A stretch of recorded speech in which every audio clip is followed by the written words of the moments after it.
February 2018, February 2nd to be exact, 2018, I walked away from a 25-year career in banking and I leapt full time into entrepreneurship.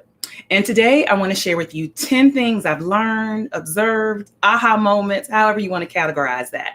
I want to share that with you today because I've just crossed over my 3-year mark, 3-year anniversary, and we're going to get right into those lessons learned right after this quick intro.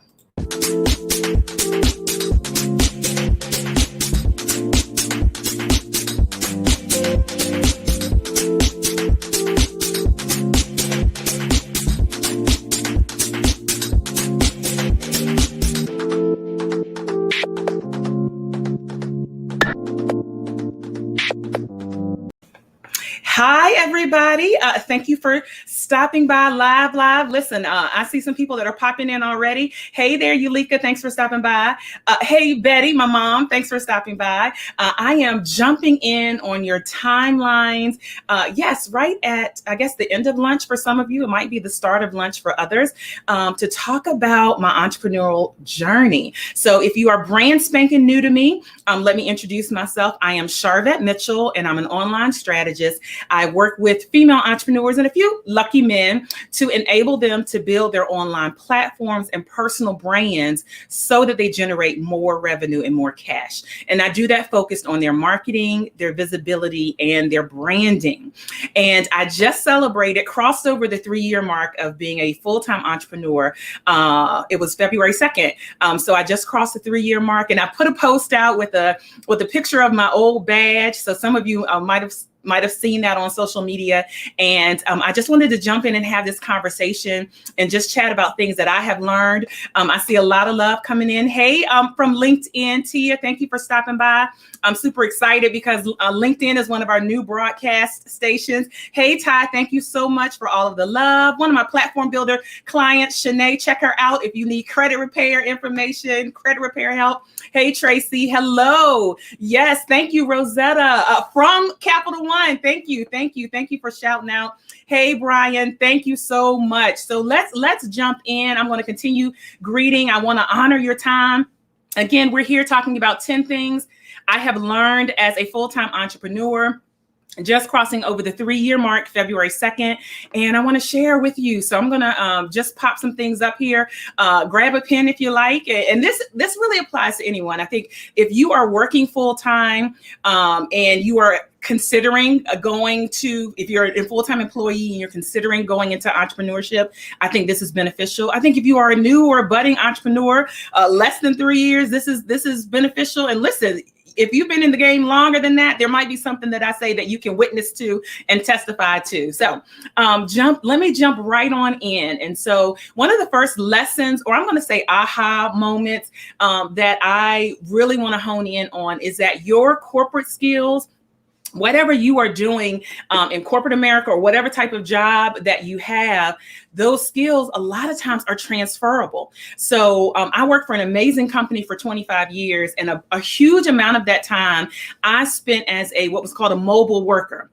So I didn't have a desk. I had a laptop, a company issued phone. Oftentimes I had managers that were in different states. I had a manager that was in the DC area. I had a manager that was in the Texas area.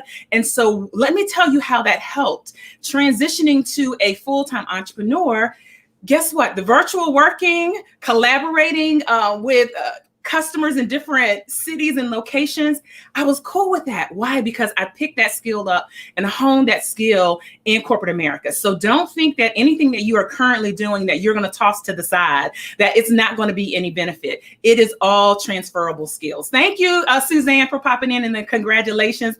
Got to give some love to Tony M. Winston, holding it down. Thank you so much, Kim, again, for all of the congrats and all the love. So again, let's keep it moving. Your corporate skills, what you are learning and what you are gaining in corporate America is transferable. Working on projects, how to handle customers, the customer experience. Guess what? You have a customer experience as well when you turn into an entrepreneur. So don't think that anything that you're doing now is going to be tossed out. Everything that you are doing now can be transferable. All right. So let's jump on into number 2. Again, talking about 10 things that I have learned, want to share with you since being a full-time entrepreneur. All right, so number 2. You want to learn to set your boundaries. You want to learn to set your boundaries. And what you'll find as an employee, oftentimes the boundaries are set for you. You know, when projects are due, when work is due, how to treat customers, you know, how to respond to whatever, emails and all of that, when you work, your hours that you work, all of those things are boundaries that are set for you when you are an employee. However, when you become an entrepreneur, guess what? There are no boundaries unless you set the boundaries. And so you have to set boundaries like simple things as what are your business hours? Because what will happen, especially in this social media space, and I know some of you can attest that are popping in. Thank you so much again for all the comments and the congratulations. You can certainly attest to this if you're on social media, because a lot of times we're on social media for business, but then we're also on social media for personal, and the lines can get blurred. So even just setting expectations with customers of, hey, when are my office hours? When will I engage and respond to customer requests?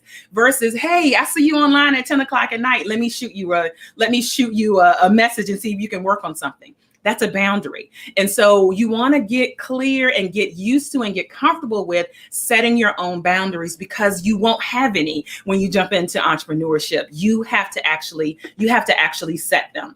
Let me capture this comment. Hey, Brian. Yes, thank you for all of the love and all that's coming on through. And again, if you're just popping in, we're just sharing 10 tips. I'm going to say observations that I have experienced, 10 things I've learned as a full-time entrepreneur, just crossed over the 3-year mark, have 0 regrets, don't have any bad news or any bad story to share with you. Just want to share some things that I have observed and that I have learned in some aha moments. So number 2 is set boundaries. Learn how to set boundaries. Again, things like office hours, when you're going to respond to emails, because those won't be set. You will actually have to set them. That's that. The next thing that's interesting, when you think about, okay, I'm going to be a full-time entrepreneur, and oftentimes you'll start probably with no team, or you're going to be building a team, is that, guess what? There is no escalation point. There is no escalation point. Oftentimes as an employee, there is someone over you. There's a manager, there's a senior manager, there's a VP, there is somebody over you. So if you have an issue with a fellow coworker, if you have an issue with a customer or a problem on a project or something of that nature, there's typically always an escalation point. There's somebody you can go to either hand it off or say, hey, this needs to go higher than me. In entrepreneurship, there is no escalation point. Welcome to all those that are hanging out with me in my Facebook group. I see you. Hey, Beth. There is no escalation point. Yes, you are it. You are it. And so just recognizing that will just help you be more prepared. And so what can you do? You want to definitely have a support system, which I'm actually stepping into number 4. But you want to have biz besties. You want to have people that are in business similar to you or in similar arenas where you can bounce off ideas and talk about things like, hey, how did you handle this? How did it turn out? There might be books, there's other things, but you are the escalation point. And so that's a key thing for you to just think about as you're preparing to leap into entrepreneurship. Hey, Justin, thank you so much. Yes, Kelly. Thank you from LinkedIn. Boundaries are so important, and so important all around your life, right? Thank you, Shanae, saying these are great. Hey, again, all the love from LinkedIn. I'm loving LinkedIn. This is my first time officially being on LinkedIn, and so I'm loving all of the love from LinkedIn. So there's no escalation point. Tip number 3, as we talk about things I've learned in these 3 years of full-time entrepreneurship. Now, let me say this. I did not start my business 3 years ago. All right. My business started really 10 years ago. And so I was working full time and also getting my business going and starting on the side. And so then when I jumped into entrepreneurship, I already had a brand, I already had positioning in the market. And so let me just color that for you, add that commentary for you.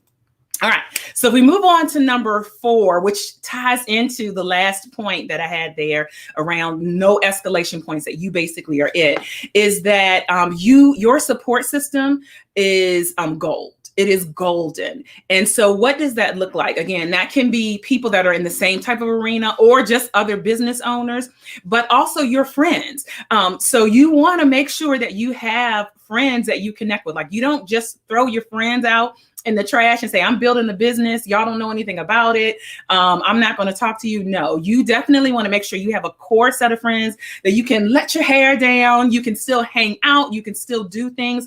That's going to be really important, because as a full-time entrepreneur, again, see, all of these kind of tie in together. The boundaries, your work life can bleed into your personal life till it almost feels like one. And I know some of you, let me know in the comments, anywhere where you're checking us out.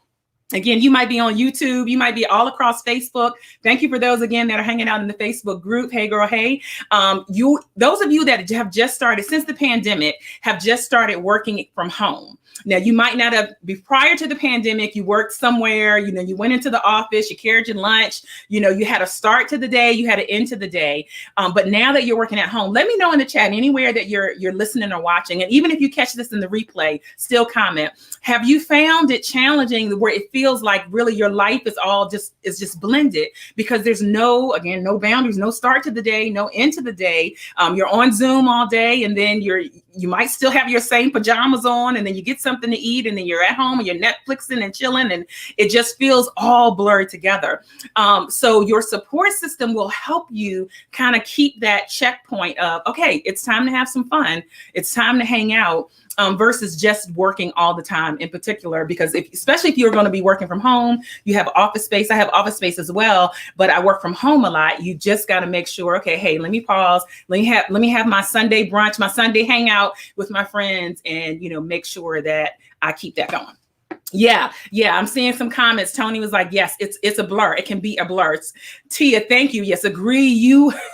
With you on the importance of your support system. Gotta have support all the way around. And I agree, Brian. Absolutely. Business hour boundaries need to be defined. You have to be really clear, and you have to keep them. You have to be okay with keeping the boundaries. All right. And again, thank you so much for those that are popping on in. I'm just sharing 10 things I have learned as a full-time entrepreneur. I just crossed over my 3-year mark, February 2nd. I posted a picture that had picture of me and a picture of a badge of the former company I worked for 25 years. Great company, have nothing bad to say about them at all. But just wanted to share some things. If you are thinking of going in this direction, from changing from an employee to an entrepreneur, or whatever, something that I highly recommend is, keep your employment, but then what can you do on the side? What can you be building on the side that may just be, a part-time business for the rest of your life, or it may turn into something that's full-time. All of these tips apply. All of them absolutely apply. Let me capture this comment. I've made a conscious effort to end my day. Yes, with a reminder. Absolutely. I did a live stream. It's a video. It's on my website if you go to sharvettemitchell.com. And I talked about productivity and how to be more productive. And one of the things was around timers and all of that. So that is such a great point. Such a great point. Hey, Jatanya, checking in from YouTube. Thank you so much. I sent somebody to you. I hope they reached out to you. All right. So let's keep it moving. I want to honor your time. I know some of you it's probably lunch and all that good stuff. So here's something important. Again, I mentioned earlier what I do. So some of you that are brand new and you're popping in and you're saying, who are you? What do you do? I'm an online strategist, and I work with female entrepreneurs. Few lucky men get sprinkled in, and I enable them to build their personal brands and their platforms so that they generate more revenue. And I do that focused on 3 things: marketing, visibility, and their branding. And so what I have found is that the marketing, in most cases, unless you are a product-based entrepreneur, this isn't necessarily true. But if you are service-based, you're offering a service, what you will find is that typically the marketing that you're doing today is for a future sale. It's for future business. The marketing that you're doing right now is for a customer that's coming 6 months from now, 3 months from now.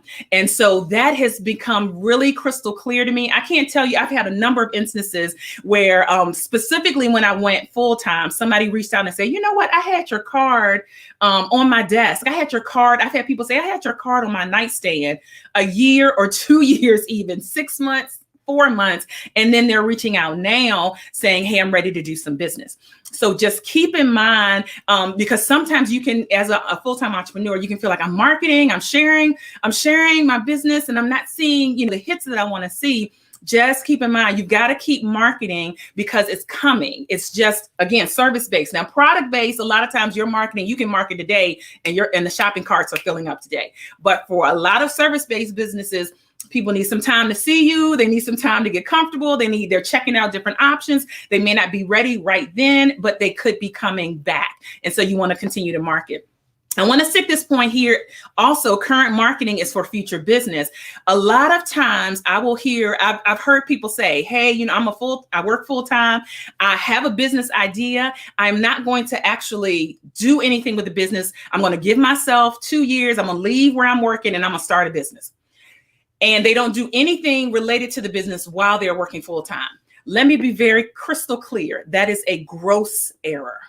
That is a gross error. If you have a business idea and you're working somewhere full time, you need to start working on the business now. Don't think I'm going to leave where I'm working and then I'm going to have all this time and I'm going to work on my business.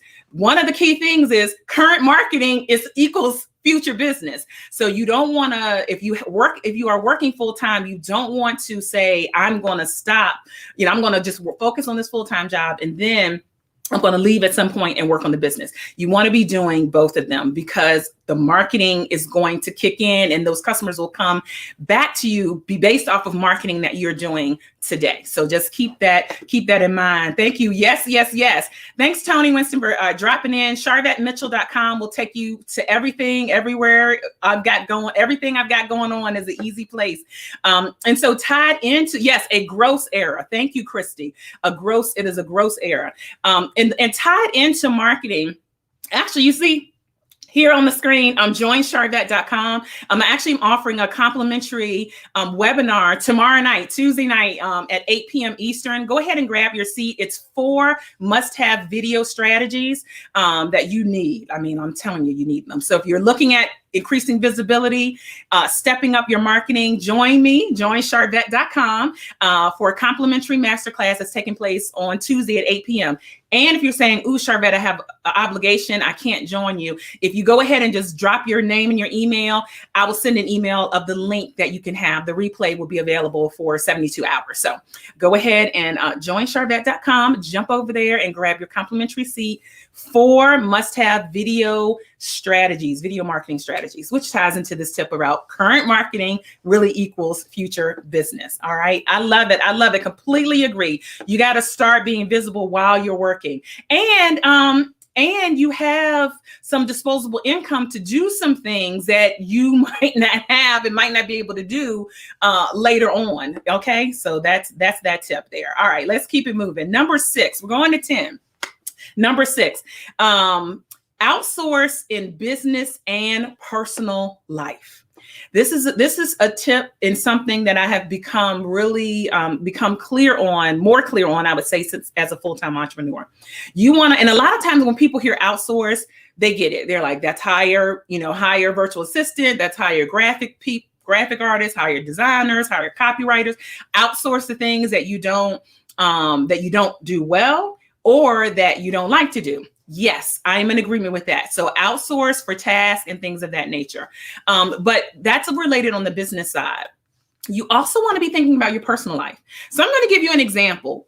Before the pandemic, I was using, and they're not a sponsor of the show. I was using Kroger ClickList, where you have the app on your phone and you go in, you pick out your groceries, you pull up, never get out your car, you pop your trunk, they put the groceries in your car and you drive away. I was doing this way before the pandemic. I was doing this way before. And it was something I started as an entrepreneur because it was time. Grocery shopping is time, and my time is money. And I'm the highest asset in my business, and you are the highest asset in your business. So I see using Kroger Cliplist and paying $4.99 for somebody to go shop for me. That is a form of outsourcing. It may be housekeeping. It may be getting your car detailed versus you washing it. So you also want to be thinking about, where can I add time? Because time is a limited resource, right? If there's a constraint. So how can I add time back in and outsource in my business and in my personal life? Anyone listening? Hey, Rob, thank you for popping in. Oh no, we're not doing cartoons. Okay, I didn't see. I didn't see that comment. We're not promoting the cartoons. Time and energy. I love that comment, Yulika. Sometimes it's not about time. Oh, I love this. It's about energy. Because you could have the time, but you don't have the mental energy to go do it. So you want to be thinking about, yes, running, somebody doing, you listen, Mary says she keeps a running grocery list. I do that too in the app. So I will say, oh, I need ketchup. I need, and I'll just put it in the app. And then when I'm ready, I go. That's one simple example, but you want to be thinking about how you can outsource, again, business and in personal life. Yes, Tony's doing meal preps, getting a bunch of meals, and the meals are done. So there's a lot of different ways that you can do outsourcing that don't just involve like on the business side. Let me capture this, Ms. Shaw. A job is a means to your entrepreneur endeavors, and to the end. Yes, I agree. A job is the means to your entrepreneurial endeavors. Yes, it is I heard somebody say you're a silent investor. I think that was the DI, they call her. Donna Izzard says a job is your silent investor, because that's your income, that's your set guaranteed income until you are creating income and creating revenue in your business. So absolutely, that is that facts. Absolutely. All right. So again, number 6, consider outsourcing in your business and in your personal life. Now, let me stick a couple points up here about outsourcing that I see people's perception around virtual assistants. Any virtual assistants hanging out with us? Let us know. Any virtual assistants hanging out with us? What I see as one of the common misconceptions, I would say for new entrepreneurs or budding or aspiring, is that they think of a virtual assistant as an end all be all. I don't, and this is how most people think. There's X amount of stuff I don't know how to do. There's X amount of stuff I don't like to do. There's X amount of stuff that needs to be done, but I don't have time. And so they think that one virtual assistant is going to cover all of that. That's not accurate. And I want you to think about your jobs. Most times when you were hired into a position, into a department. So when I started working in 1992 at the company that I was in banking, I started in customer service in the credit card division.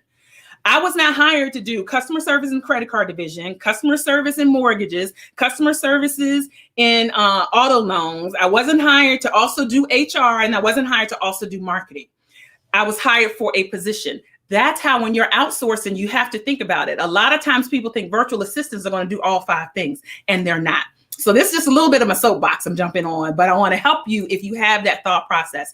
Typically, virtual assistants, similar to a job, they hone in on a certain area. So what you have to do from an outsourcing standpoint is figure out where do you need the biggest bang for the buck at that particular time. All right, got it. Okay, off the soapbox on that. Let's keep it moving. Again, we're chatting it up here. Thanks for popping in, talking about 10 things I learned as a full-time entrepreneur. Again, just crossing over the 3-year mark for full-time as entrepreneur. No regrets at all. No regrets at all. All right. Let's keep it moving here to number 7. Number 7, we're going to 10. And welcome to all those that are, again, all across Facebook, my Facebook personal page, my Facebook business page, my Facebook group, Periscope. Hey, we know you guys are leaving in March, but hang out with us on all these other platforms, YouTube, and newest broadcast, LinkedIn. And I'm loving all the comments on LinkedIn. Thank you, Rima. All right, number 7, get a coach or a paid mentor. Get a coach or a paid mentor. So you are at one place in business. There's somebody that's 10 steps ahead. There's somebody that's 20 steps ahead. There's somebody that's 100 steps ahead of you. And so they can let you know the detours in the road. They can let you know the shorter distances. I told a client, one of my platform builder clients, hey, some of them are hanging out or maybe catching this in the replay, which is a program I work with clients all year long. And I told one of the clients in a personal and a one-on-one session, I said, I put you in the HOV lane. So if you live in DC and near those different areas where, you've got the HOV lane where there's more than a few people going carpooling, you get a straighter, shorter route. And so that's what a coach does. That's what a paid mentor does, is put you in the HOV lane so that you can circumvent going the long route because they have already been there. So I would highly encourage you in whatever field. And again, you can get a mentor. It might be called a consultant. Coach, consultant, mentor. You can get someone that can help you that's been further along than you, so that you don't have to spend time kind of figuring out and messing up things. The other thing too is that there's exposure that comes with people who have done things that you haven't done. There's and I'll give you one simple example that ties into this. So I'm a plus size sister. You might be able to tell, might be able to figure that out. I'm a plus size sister. So when I fly, a while ago, I was flying and I would buy 2 coach seats just to make sure my hip wasn't on somebody else's hip and all of that. I would just buy two coach seats and I'd be done. One day, a friend of mine said, why aren't you traveling first class? And I never even thought to look at first class. I just assumed first class was so astronomical. It was something that I wouldn't even be able to do. And when I looked at the first class tickets, literally, unless I'm traveling internationally, literally 90% of the time, buying one first class ticket is cheaper than buying 2 coach seats. Let me repeat that. One first class ticket is cheaper than buying 2 coach seats. So I fly first class. Not that I'm being bougie, but hey, I do like to get my ginger ale early while the rest of y'all are boarding the plane. But what is the point of that? Exposure. This person flies a lot. That person flies a lot. So they had the exposure to say, hey, you're paying more and you can just do this. And it'll be easier and more efficient. All right. So that's just that one example. So getting a coach or a mentor will help you move along. And guess what? The same comment I'm going to say about virtual assistants, I'm going to say about coaches. There's typically not a coach that's going to be end all be all. You got to focus in. So I focus in on marketing, visibility, and branding. 2 people reached out to me, I would say in the last 2 weeks, and they're really at the very, very beginning. So they need like a startup coach, someone that helps them get, figure out. One person needs to do zoning, getting their EIN, all of those kind of very beginner things. That's a startup consultant, a startup coach. That's not my focus. I'm focused on now you got the business, you got a product and a service. Now let's get some eyes on it and let's market it. So a coach or mentor is typically, again, going to have a direction. And so you got to figure out where you are now and what you need now. All right. So that is that. And then, of course, speaking about coaching and mentoring, I have a complimentary masterclass that's coming up tomorrow. Jump over to joinsharvette.com, joinsharvette.com, and it is 4 must-have video marketing strategies. 4 must-have video marketing strategies. It's taking place Tuesday at 8 p.m. Eastern. And again, if you can't join live, if you put your name and your email there, I will give you, you'll get access to the replay link that's going to be up for 72 hours. All right. So let's keep it going. Yes. Listen. Yes, absolutely. Find a good coach. Not all coaches are the same, right? There's no one size fit all. Hey, Ms. Clark, thank you so much for being here. And I love this comment here. Wish I had a coach 5 years sooner. So that's somebody, and she's not a client of mine, so I didn't pay her to say that. But yes, that's definitely, a lot of people can attest to that. All right, so let's jump in. And again, if you're just popping in, we're talking about 10 things I have learned as a full-time entrepreneur, crossing over the 3-year mark, February 2nd. So welcome and hello to all those that are on all of our broadcast stations. LinkedIn, I'm loving it. First full broadcast on LinkedIn. So I'm loving that you guys are here with us. Okay, number 8, we're going to 10. Number 8, mindset really is everything. And I know some of you, if you're in this space, You hear people talk about mindset. You may or you may not believe it. And I will say, I was one of those people that was like, oh, I have mindset. I'm good on my mindset. I'm a faith-based person. So I'm like, oh, I'm good. But truly, honestly, it is something that I had to put in the list because it is everything. Because you are constantly, as an entrepreneur, and I said this to Tony the other day, that's hanging out with us, you are constantly testing. Marketing is about testing, putting products out. You don't know if somebody's going to buy it. You don't know if somebody's going to buy your service. You're always marketing and you're always testing and you're always putting out things to the market to see their response and to hone in on it, right? And so your mindset has to be in a really good place to know that you got to combat any of the negative thoughts that says it's not going to work. You got to combat any of the negative voices that say no one's going to buy or it's priced too high. You have to always be combating that with yourself, not necessarily external forces, but internally. Mindset is everything. Even setting intention in your mind to say, I'm going to make X amount. I want to generate X amount. And I'm going to look at my money every day and then figure out what are the things I need to do? What are the things that I need to shift? And it's all about mindset. But if you have a negative mindset and when you have a mindset that says nobody's going to buy this, it's not worth it, then guess what?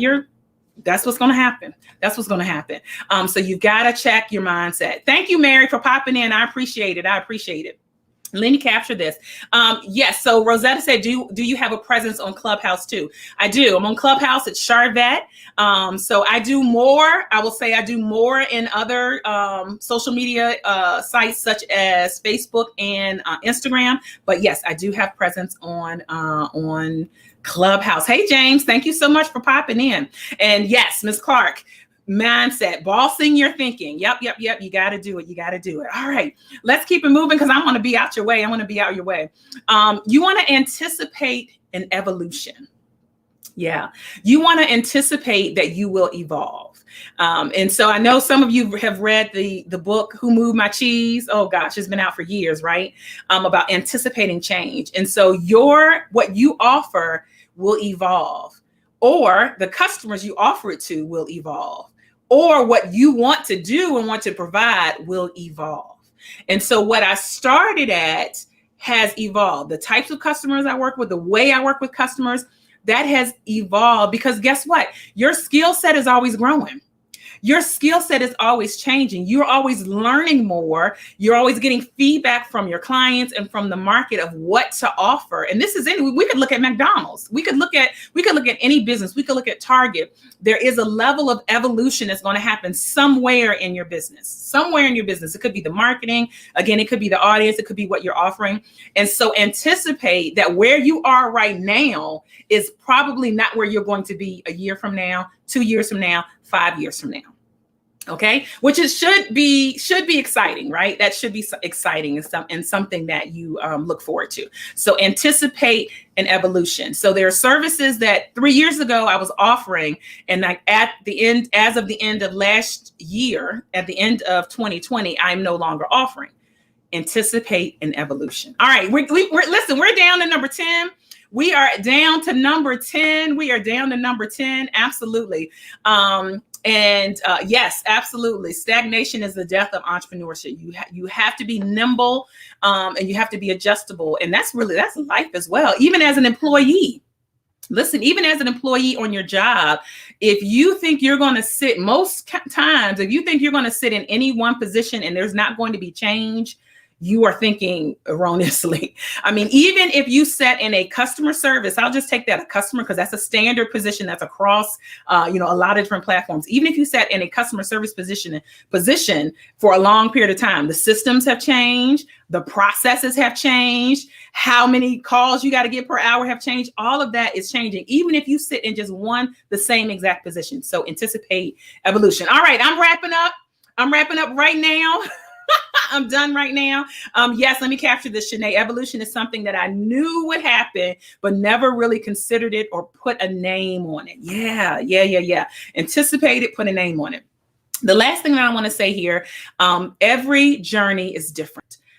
every entrepreneurial journey is different. So don't look at, even if it's the same service or product that's being offered, don't look at one particular product or service or who else, somebody else is doing what you're doing, and say, okay, my path is going to be their path. And that can be good or bad. So I have been so blessed in my entrepreneurial journey that, early on I was reading blogs about people, feast and famine. And, you see people like Tyler Perry that say they put, they slept in their car, and you hear all of these different types of stories of people's entrepreneurial journey. And I didn't have any of those stories. And so what I want to say and hone in on is that every journey is different. Every journey is different. So don't assume or make decisions based off of other people that are around you, because your brand may be different, your positioning may be different, your clients may be different. And so the journey is going to be different. And there's a question that always comes up kind of related to this. And people say, well, how did you know when it was time to leave? That's a question. If you're kind of on this fence about, I'm an employee, but I want to be an entrepreneur. That question, nobody can answer that for you. There's some guidance, there's some general guidance, make sure your debt is paid down, make sure your personal credit is good, make sure, there are some things, parameters that people can give you. But really, since everyone's journey is different, there's nobody other than yourself that can tell you it's time to leave. All right. Or that it's time to stay. It's all up to you. All right. Thank you for hanging out. Woo! I usually try to keep these under 30 minutes. We're over. So Instagram is they're just going to be out today. They're not going to get to see this. But thank you for being here. Again, I'm Sharvette Mitchell, and I'm an online strategist that works with female entrepreneurs, a few lucky men, to enable them to build their online platforms so that they generate more revenue with an amazing online brand. And I'm focused heavily on the marketing and visibility and branding of their business. And so one last invite here, join Sharvette.com. I'm doing a complimentary masterclass by video Tuesday, the 9th at 8 p.m. Eastern. Get your complimentary seat at joinsharvette.com. If you cannot attend live, no problem. The replay will be available for 72 hours, and I'll email that to you. So you have that. So go ahead and go to joinsharvette.com. Again, if you're focused on, I want more visibility, more eyes on what I'm doing, there's 4 must-have video marketing strategies that I want to share with you. Again, completely complimentary over at joinsharvette.com. I encourage you to, thanks, Mom. She said great tips. Thank you, Christy, for being here the whole time. Thank you, Anise. Thank you for being here. Thanks, Brian, for hanging out. Yes, send him the link. All right, I got you. I appreciate your time. And thank you. Christy has signed up. I'm going to see you tomorrow. I appreciate your time. Share this with people that that are entrepreneurs working full-time, or maybe have just jumped into full-time entrepreneurship. But I think definitely those that are already that are currently working, I think this is going to be beneficial. So until we meet again on the web, peace and love.